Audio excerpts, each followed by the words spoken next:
centro, o pregador dessa manhã, o Fábio. Ele é estudante de teologia no NASP Engenheiro Coelho e ele vai dividir a palavra conosco nessa manhã. Eu queria apenas reforçar um anúncio. Amanhã à noite teremos mais um batismo aqui na igreja. Estará conosco o pastor Fabiano, distrital da igreja do Belém, foi pastor desta igreja, estará batizando o irmão Redesh. Tivemos um batismo domingo passado, um outro batismo amanhã e um outro batismo no próximo domingo. Você está convidado para estar aqui conosco amanhã à noite, às 8 horas em ponto. Venha, traga os seus amigos, os seus parentes, a família, tragam as visitas e venha você também assistir mais um batismo especial aqui.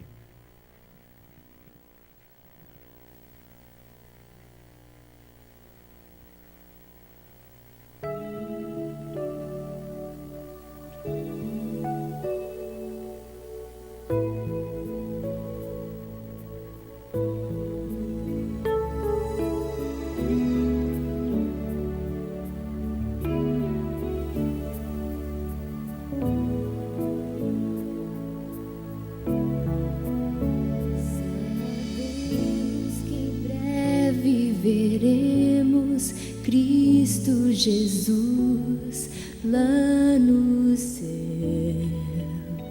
mas agimos com incoerência, com indiferença no dia a dia. Antes fôssemos frios, diz a palavra, viver na aparência pra Deus não tem valor. Precisamos fervor e levar o amor. Desperta no Senhor, reaviva o teu povo, derrama teu Espírito Santo, Pai bondoso, coragem e força dá no Senhor.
Bom dia a todos.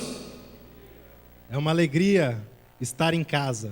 Já falei toda vez que eu prego aqui na Vila Matilde, eu falo isso, né? É muito bom, porque aqui realmente eu me sinto em casa e aqui realmente até hoje é minha casa. Minha carta ainda está aqui, não por muito tempo, mas terei que levá-la para outro lugar agora nesse 4º ano. Mas eu agradeço por tudo que a igreja da Vila Matilde tem feito na minha vida já nesses 3 anos de teologia, agora entrando no último ano. Silas, passa rápido, viu? Essa igreja é um carinho tremendo pelos teologanos e nós também temos esse carinho por todos vocês. Também queremos cumprimentar nessa manhã os nossos amigos internautas, que Deus abençoe aí onde estiver. E vamos hoje falar um pouquinho a respeito de um personagem favorito, o meu personagem favorito. Eu acredito que cada um de vocês tem um personagem favorito na Bíblia. Na verdade, o segundo personagem favorito na Bíblia. O primeiro, com certeza, de cada um de nós tem que ser Jesus. Jesus. E o segundo de cada um de vocês, qual que é? Vamos lá. Qual que vocês gostam? Eliseu, Paulo, Jó, quem mais? Salomão, quem mais? Elias. Vejam, cada um de nós temos os nossos personagens bíblicos favoritos. O meu é um pouquinho diferente de todos vocês.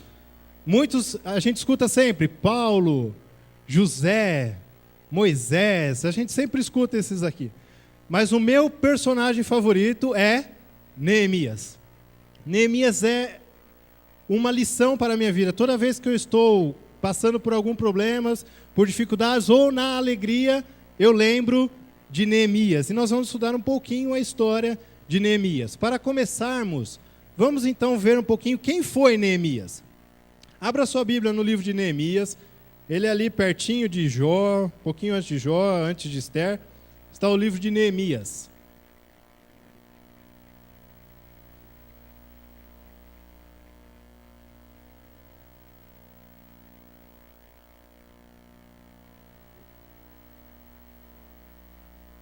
Bem, Neemias, capítulo 1 mesmo. O livro começa assim: as palavras de Neemias, filho de Acalias. Então a primeira informação que nós temos de Neemias é que ele era filho de Acalias. E quem foi Acalias? Quem foi Acalias? O pai de Neemias. Só isso que se fala dele em toda a Bíblia.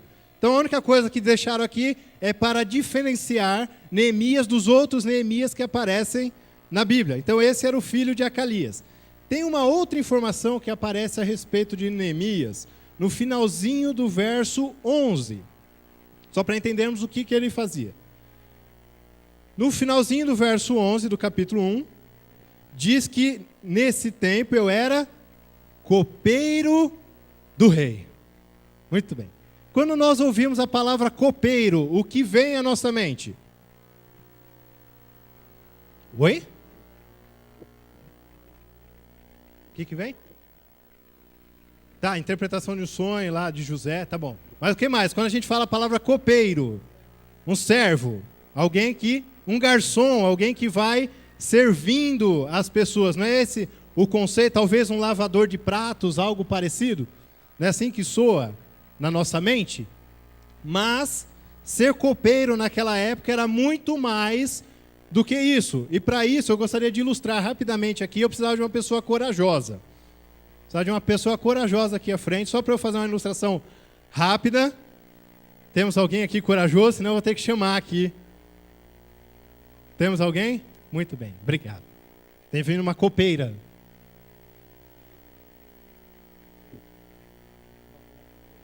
Dona Regina, muito bem. É simples. É simples.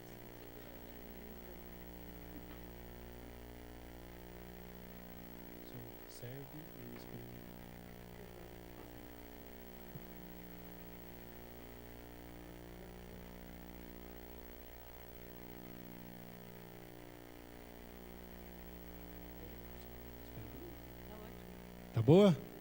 Tá tudo bem? Continua bem? Esperar só mais um pouquinho. Tá bem? Continua bem, não, Regina? Tá bom? Posso experimentar? Posso tomar? Obrigado. Qual que era a função do copeiro? experimentar a comida e a bebida do rei. Por que ele tinha que experimentar a comida e a bebida do rei? Se estivesse envenenado, quem morreria? O copeiro e não o rei. Então o copeiro era alguém que estava disposto a morrer no lugar do rei. Sendo assim, o copeiro era uma pessoa de grande influência na vida do rei.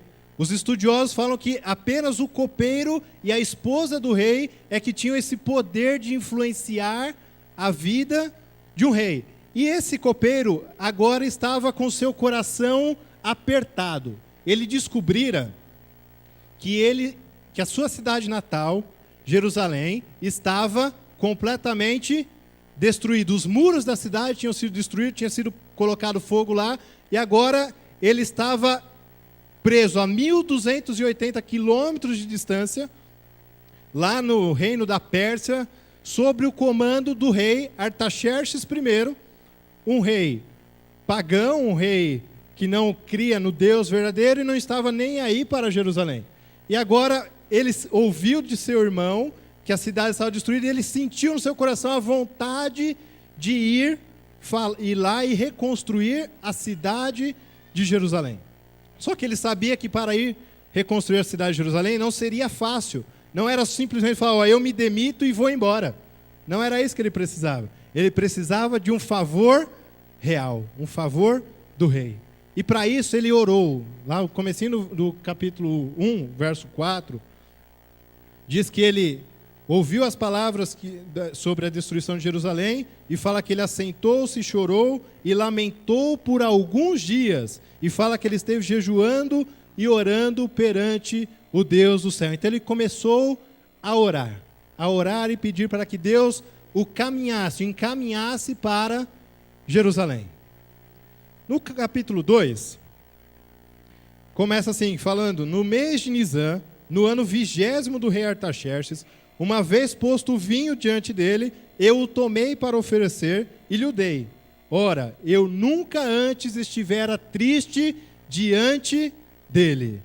Neemias, então, aqui nós já percebemos que era uma pessoa feliz, uma pessoa para frente, uma pessoa animada, porque ele, no seu trabalho de copeiro, ele nunca apareceu triste perante o rei. Nunca. Isso já é uma lição para cada um de nós também, porque nós trabalhamos para o Rei dos Reis.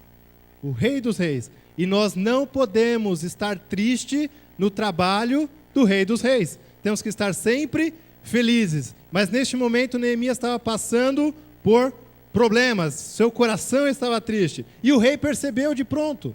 E ele falou, o que está acontecendo com você? O que você está precisando? E ele fala, como não poderia eu estar triste se a minha cidade natal, onde está o sepulcro dos meus pais, está totalmente destruída? E o rei falou, mas o que você quer? Ele falou, eu quero ir para Jerusalém e reconstruir as cidades. E mais um pouco, para eu chegar até lá tranquilamente, eu preciso que o senhor prepare cartas. Prepare cartas para que eu consiga chegar até lá com segurança. E o rei, movido ali pelo carinho que tinha por Neemias e também porque Neemias tinha orado a Deus, deu a permissão para ele ir e também as cartas que ele precisava para ir a Jerusalém. E Neemias, quando ele chega em Jerusalém, ele não chegou afoito. Ele não chegou já querendo tirar todo o entulho da frente e começar a reconstruir os muros de Jerusalém.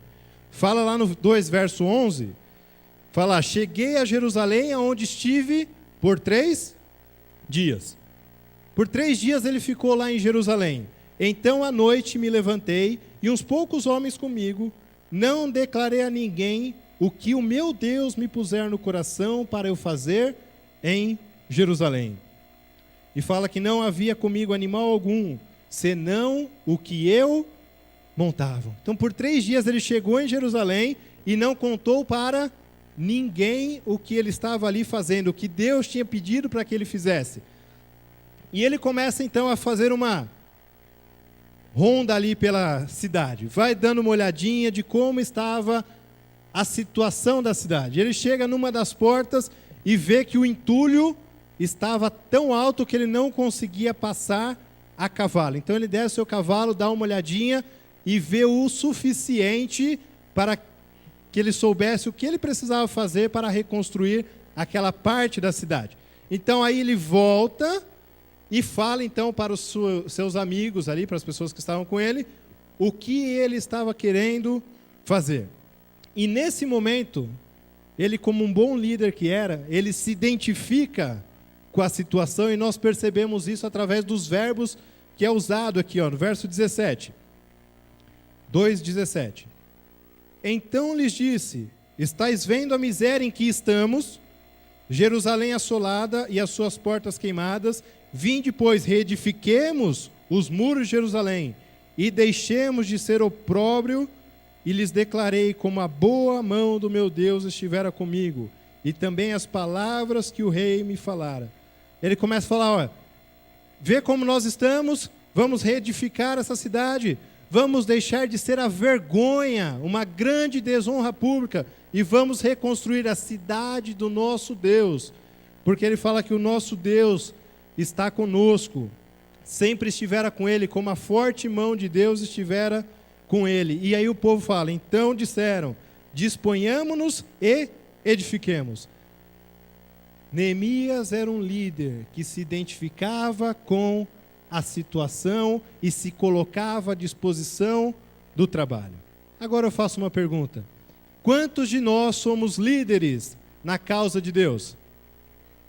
Quantos de nós somos líderes da causa de Deus? Ninguém?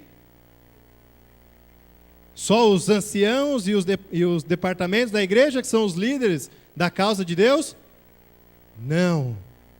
Todos nós somos líderes na causa de Deus. E todos nós temos a missão de reedificar os muros da cidade, reedificar os muros de Jerusalém, reconstruir a história bíblica para as pessoas que não conhecem. Essa missão não é de um grupinho isolado. Todos nós temos que trabalhar juntos, trabalhar unidos para o avanço da obra de Deus. Temos que nos colocar como Neemias se colocou.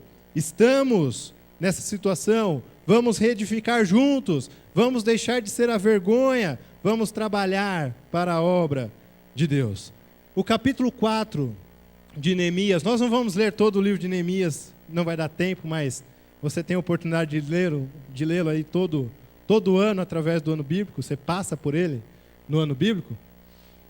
E no capítulo 4 é um dos capítulos mais bonitos, na minha opinião, porque quando a gente se dedica ao trabalho de Deus, quando a gente começa a fazer a obra de Deus, nem tudo são flores. Começa a ter muitos problemas, começa a ter muitas dificuldades. É verdade ou mentira? É verdade. Quando nós nos colocamos nas mãos de Deus, nós começamos a ter dificuldades, problemas. Não foi diferente com o nosso personagem do dia, com Neemias.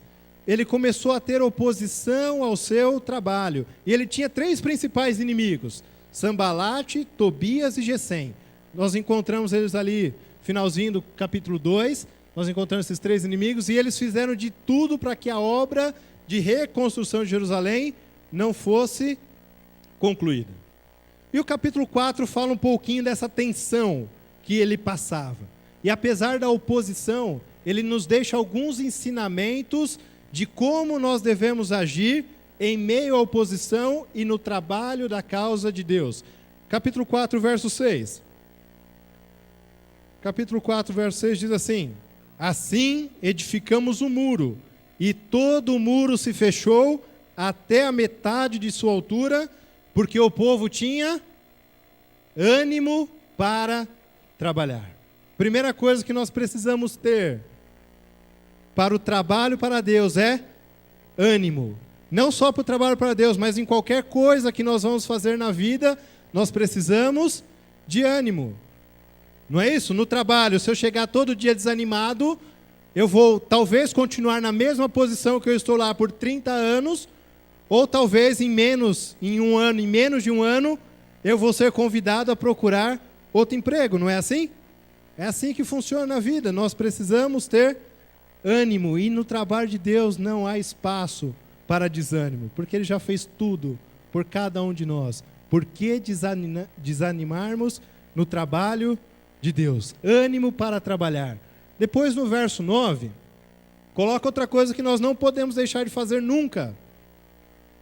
Porém, nós oramos ao nosso Deus. Ânimo para trabalhar e oração. É impossível fazermos qualquer coisa neste mundo bem feita se não for através da oração. Você pode até conseguir algum tipo de prestígio, mas se você fizer com oração, vai ser muito, muito melhor. E no trabalho para Deus é impossível fazermos alguma coisa sem termos tempo para a oração. E hoje a oração ela tem sido deixada um pouco de lado. Muitas vezes nós não temos tempo, acordamos muito cedo para sair para trabalhar, voltamos muito tarde e muitas vezes esquecemos do principal, que é nos alimentarmos espiritualmente. Precisamos separar um tempinho, logo pela manhã, 10 minutinhos, acordar mais cedo, orar a Deus e ficar ali meditando um tempo na palavra de Deus. Importante, oração, trabalho. E aí também, no finalzinho do verso, diz que com proteção puseram guarda contra eles de dia e de noite. Eles começaram a vigiar também ali a todo tempo. Nós também temos que dedicar um tempo a vigiar com o nosso Deus, estar passando mais tempo com o nosso Deus, deixarmos algumas coisas que nos agrada durante a semana, televisão e internet, e muitas coisas que tem coisas boas ali, mas muitas vezes gastamos muito tempo ali e esquecemos da parte principal da nossa vida, que é a nossa comunhão com Deus. Mas aí você pode falar, mas Fábio, eu oro, trabalho, eu vigio, e muitas vezes as coisas não acontecem do jeito que eu quero. As coisas não estão indo da maneira como eu gostaria que fosse. E aí, para mim, tem um dos versos mais bonitos do livro de Neemias, o verso 20. Neemias viu que o povo, apesar da reconstrução, de estar ali reconstruindo os muros, eles estavam ficando muito distantes uns dos outros. O verso 19 fala um pouquinho disso. Estavam ficando distantes uns dos outros. Então ele fala para eles estarem mais próximos para que o trabalho seja mais eficiente. Aqui entra um pouquinho de união na igreja também. Os departamentos, eles não são individuais. Os departamentos são interligados. Nós precisamos trabalhar em união. Não tem essa história de meu departamento. Esse departamento não é meu, não é seu. Esse departamento é de Deus. Nós somos servos de Deus nesta obra, unidos. E aí ele fala no verso 20 assim, ó: no lugares em que ouvirdes o som da trombeta, para ali acorrei a ter conosco. O nosso Deus pelejará por nós. Se nós trabalharmos, se nós orarmos, se nós vigiarmos, e as coisas parecerem que não está indo corretamente, você pode ter a certeza de que essa luta não é minha, não é sua. Porque o nosso Deus estará pelejando conosco. Em meio às dificuldades, muitas vezes nos problemas da vida, nós não conseguimos encontrar Deus e achamos que Ele não está presente naquele momento. Mas é justamente naquele momento é que Ele está nos levando na palma de sua mão. É nos momentos de dificuldade que Ele está o tempo todo conosco. E tenha certeza que Ele pelejará por cada um de nós.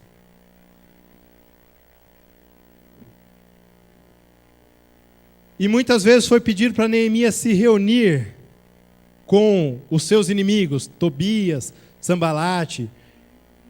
E ele, por repetidas vezes, falou que ele não poderia descer para falar com eles. E ele fala assim no capítulo 6, verso 3, ele diz assim, ó: estou fazendo grande obra, de modo que não poderei descer, porque cessaria a obra enquanto eu a deixasse e fosse ter convosco. Estou fazendo grande obra, de modo que não poderei descer. Muitas vezes neste mundo, as coisas nos atraem. Vão nos chamando para fazermos coisas que nos afastaria de Deus. E se nós aceitarmos o convite, cada vez que nós aceitamos o convite, nós vamos dando um passo atrás em relação à nossa atitude para com Deus, em relação à nossa relação para com Deus. Nós temos que ter sempre em mente que quando nós estamos fazendo o trabalho de Deus, nós não podemos parar.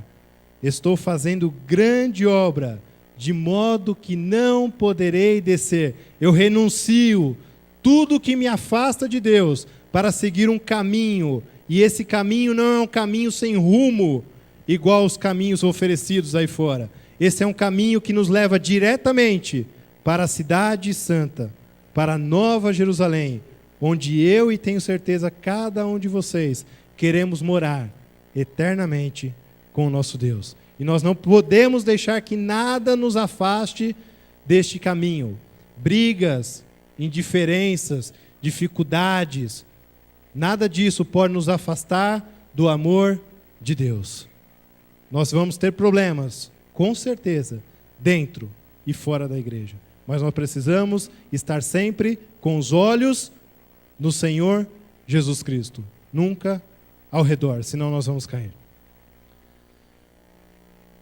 Eles terminam a obra de reconstrução dos muros de Jerusalém. Capítulo 6 e 7 conta o término da obra da reconstrução dos muros de Jerusalém. E não demorou muito para eles reconstruir os muros de Jerusalém.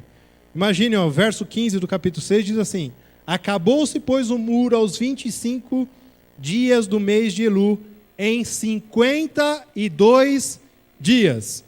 Ele, a princípio, chegou e viu que o trabalho era grande. E ele conseguiu pessoas para trabalharem em 52 dias. Eles mudaram a história de Jerusalém. Nós temos muito mais tempo ainda para mudar a história. Aqui já começou bem um ano. Batismo semana passada, batismo amanhã, batismo semana que vem. Queridos, batismo é alegria, pessoas se convertendo a Cristo. Hoje as pessoas falam muito de milagres aí fora.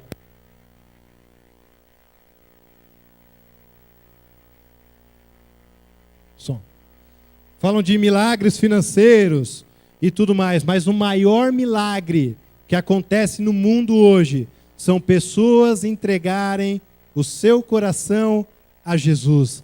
Não existe maior milagre. Eu conheço o meu coração e sei o que Deus precisou fazer nele para transformar a minha vida. E cada um de vocês também conhece o coração de cada um e sabe o milagre que Deus fez na vida de cada um de vocês.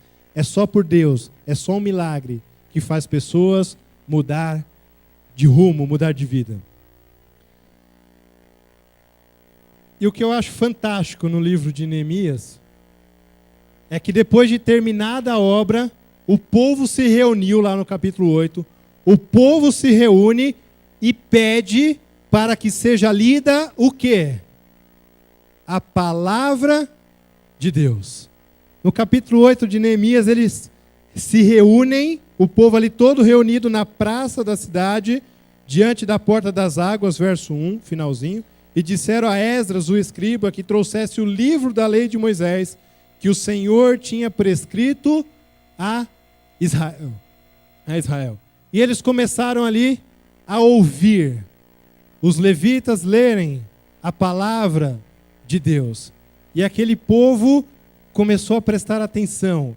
E eles ouviram atentamente tudo o que era lido da palavra de Deus. E não era somente lida a palavra de Deus, ela era também explicada. Depois você dá uma olhadinha no verso 8 do capítulo 8.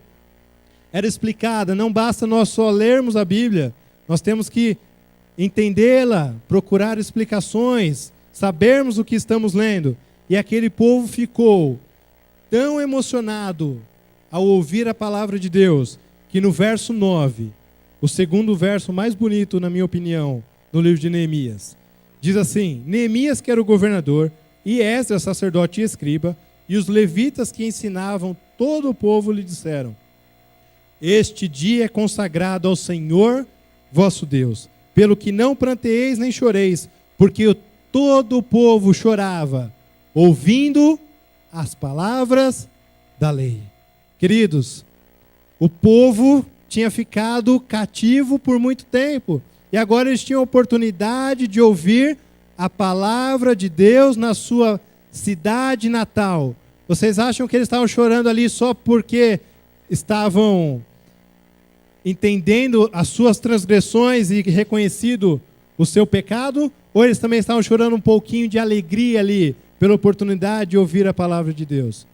Hoje, nós não tivemos dificuldade nenhuma em sairmos da nossa casa com a nossa Bíblia na mão. Tivemos? Alguém foi pressionado a não vir à igreja com uma arma na cabeça? Não, nós não fomos. E nós, muitas vezes hoje, estamos pegando esse livro e colocando ele lá na estante. Sábado de tarde, fica na estante. E vamos lembrar dele somente no sábado pela manhã, para levarmos à igreja e ver o que vai falar lá na frente, para nós abrirmos um texto lá e lermos. Esse livro aqui não é para ser tratado dessa maneira. Esse livro aqui é para ser lido. É um livro para ser estudado. Deus preservou esse livro por tantos anos. Ele já foi queimado em praça pública. Mas mesmo assim, Deus cuidou dele lá nas montanhas, pelos valdenses, para que ele pudesse chegar até nós. Não é um livro qualquer. É o único livro que tem o poder de transformar vidas. Nenhum outro livro de autoajuda muda a sua vida. Somente esse. Somente a Bíblia. Faça dele um estudo diário na sua vida. Ponha ele cada dia, cada manhã. Hoje temos vários recursos. Tem o ano bíblico. Todo mundo conhece o ano bíblico, né? Em média, aí 3 capítulos por dia, durante todos os dias do ano, tal. E as pessoas falam, mas 3 capítulos às vezes é muita coisa. Aí um dia não deu para eu estudar ele, e o dia seguinte ficam 6 capítulos, e parece que agora não dá mais. E aí desistimos do ano bíblico. Então a igreja lançou um outro projeto, chamado Reavivados por Sua Palavra. Quantos conhecem esse projeto? Reavivados por Sua Palavra. 1 capítulo por dia. Nós estamos lendo aí 2 Samuel, capítulo 18, leitura de hoje. 1 capítulozinho por dia. Será que é difícil nós reservarmos 10 minutinhos para estudarmos a palavra de Deus durante esse dia, durante todos os dias da nossa vida? Será que é muito difícil? Vamos colocar isso na nossa vida, vamos mudar um pouquinho, vamos para nós podermos continuar crescendo como igreja e vermos pessoas sendo transformadas pelo poder de Deus e da sua palavra. Capítulo 9. E aqui eu vou concluir o sermão. Capítulo 9 de Neemias é um resumo da história de Israel. E é interessante no verso 3, fala que levantando-se no seu lugar, leram no livro da lei do Senhor, seu Deus, 1/4 do dia. Eu fui pesquisar a respeito dessa 4/4 do dia, e aqui os comentaristas falam que essa 4/4 do dia é a parte clara do dia realmente, aqui. Então era por cerca de 3 horas. Metade de um dia claro tem 12 horas. 1/4 do dia são 3 horas. Por 3 horas eles ficaram fazendo o quê? O que eles ficaram fazendo por 3 horas naquele dia? Estudando a palavra de Deus, ouvindo a palavra de Deus por 3 horas. Hoje, meia horinha de sermão já começa a ficar cansativo. E depois fala que 1/4 do dia, em outra 4/4 dele, fizeram confissão e adoraram o Senhor seu Deus. Por 3 horas eles ficaram ouvindo a palavra de Deus, e por mais 3 horas eles ficaram refletindo sobre o que eles tinham ouvido, analisado, pensando no que eles tinham ouvido naquele dia. Nós também precisamos fazer mais disso na nossa vida. Lermos e depois ficarmos meditando na palavra de Deus. E ele começa um resumo. Verso 6 diz assim: só tu és Senhor, tu fizeste o céu, aponta como Deus o Criador. Verso 7, tu és o Senhor, o Deus que elegeste Abraão. Verso 9, viste a aflição de nossos pais no Egito e lhes ouviste o clamor junto ao mar vermelho. E fala, verso 11, dividiste o mar perante eles. Aí ele começa a fazer um resumo de toda a história do povo de Israel. Desceste sobre o monte Sinai, verso 13 do céu. Falaste com eles e lhes deste juízos retos, leis verdadeiras, estatutos, mandamentos bons. O teu santo sábado lhes fizeste conhecer preceitos, estatutos e lei. Por intermédio de Moisés, teu servo, lhe mandaste. Ele passa por toda a história do povo de Israel, um capítulo maravilhoso, o capítulo 9 de Neemias. E no final, e aqui eu concluo, verso 38. Por causa de tudo isso, estabelecemos aliança fiel e o escrevemos. E selaram-na os nossos príncipes, os nossos levitas e os nossos sacerdotes. Fizeram uma aliança de fidelidade a Deus. Nós estamos vivendo nos últimos dias da história deste mundo. A violência tem aumentado, nós não sabemos o que pode acontecer ao sairmos daqui. Nós não sabemos o que vai acontecer com a nossa vida ao sairmos daqui. Pode ser por causa da criminalidade, pode ser um problema de saúde que não conhecemos. Nós não sabemos o que vai nos acontecer daqui a meia hora, daqui 2 dias, daqui 3 dias. Nós não sabemos. Por isso que o momento de fazermos uma aliança com Deus é agora. O momento é este. Não há outro momento. Hoje nós temos que nos colocar nas mãos de Deus. Também precisamos firmar uma aliança de fidelidade a Deus e zelo por sua obra. No livro Profetas e Reis, página 676. Ellen White diz assim: se os líderes na causa da verdade não mostram zelo, se são indiferentes, vagos, a igreja será descuidada e indolente, e amante dos prazeres. Mas se são cheios de santo propósito para servir a Deus, e a Ele somente, o povo será unido, esperançoso, animoso. Se são cheios do santo propósito para servir a Deus, e a Ele somente, somente a Deus, o povo será unido, esperançoso e animoso. Você acha que a igreja da Vila Matilde pode ser uma igreja unida? Pode ser uma igreja unida? Pode ser uma igreja esperançosa? Pode ser uma igreja animosa, uma igreja feliz? Podemos? Podemos juntos ser, não podemos? Então vamos fazer isso para a obra de Deus.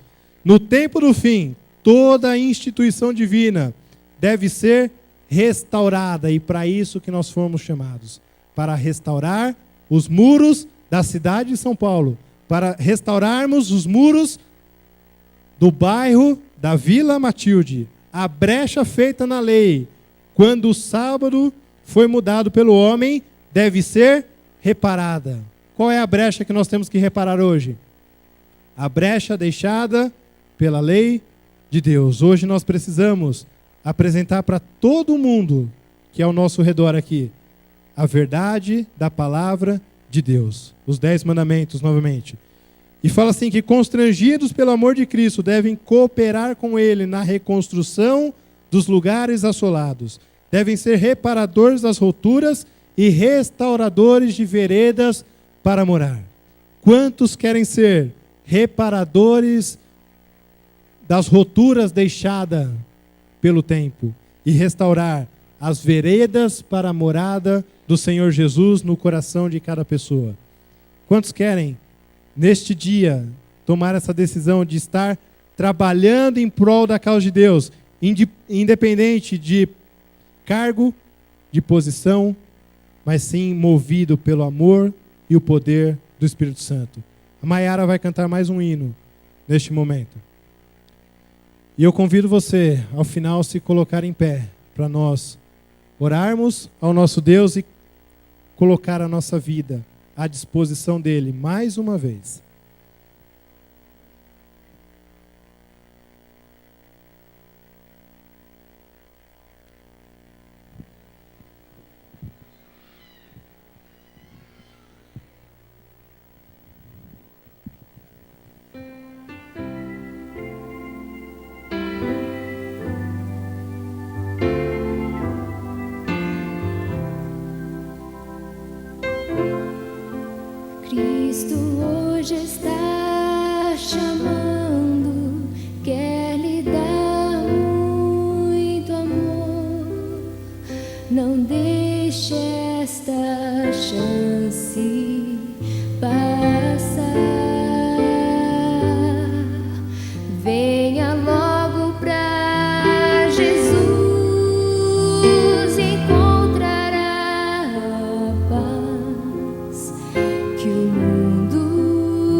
seu coração a Cristo.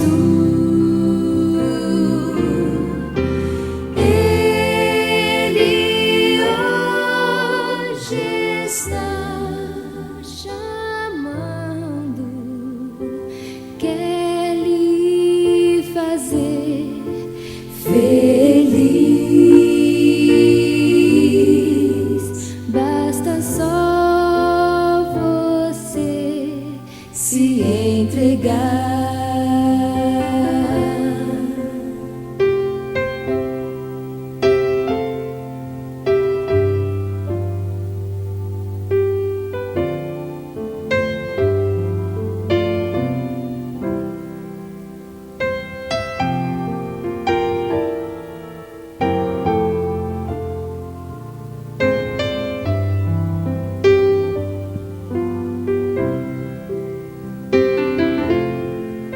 Se você procura alívio para o seu coração, em Cristo irá encontrar. Esperando Ele está, sua decisão. Venha logo sem hesitar.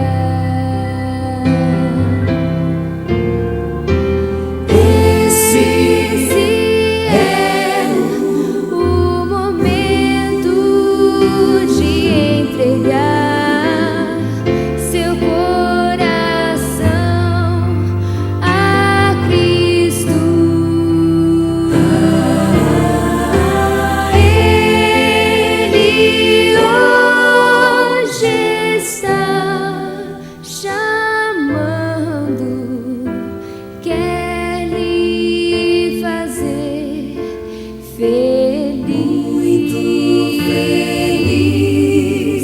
Basta só você se entregar. Ele hoje está chamando, quer lhe fazer feliz. Basta só você se entregar.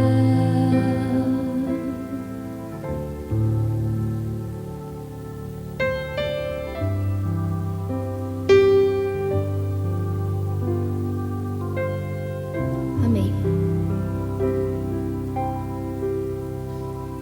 Oremos. Querido e amado Pai, nós te louvamos por este sábado, nós te louvamos pela oportunidade que tivemos de estarmos na sua santa casa de oração, Pai. Pai querido, através da sua palavra aprendemos coisas maravilhosas, como sermos pessoas dedicadas a ti, termos ânimo para trabalhar, dedicarmos tempo à oração, ao estudo da sua palavra, Pai. Aqui, Senhor, pessoas ficarem em pé, dedicando a sua vida ao seu trabalho, Pai. Acompanhe cada decisão aqui, o Senhor conhece, o Senhor sabe como cada um pode ser útil na sua obra, Senhor. Não permita que ninguém fique sem um trabalho nessa causa, Pai. Abençoe cada família aqui representada, abençoe também os nossos amigos que estão nos acompanhando pela internet, que o Senhor os alcance naquele momento, também alcance a família de cada um deles, ó Pai. Esteja com a liderança da igreja da Vila Matilde. Esteja com o pastor dessa igreja, o pastor Jonas, abençoando a cada dia, a cada momento. Esteja com cada família que faz parte da grande família da igreja adventista do sétimo dia, ó Pai. São bênçãos que nós te pedimos por Jesus. Amém.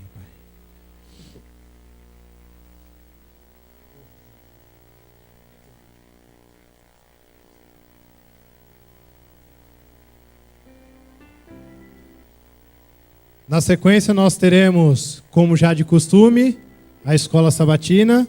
Então, as crianças, os jovens terão as suas classes ao fundo e os demais nós pedimos que fiquem aqui conosco para aprendermos mais sobre a palavra de Deus, o estudo que fizemos durante toda essa semana.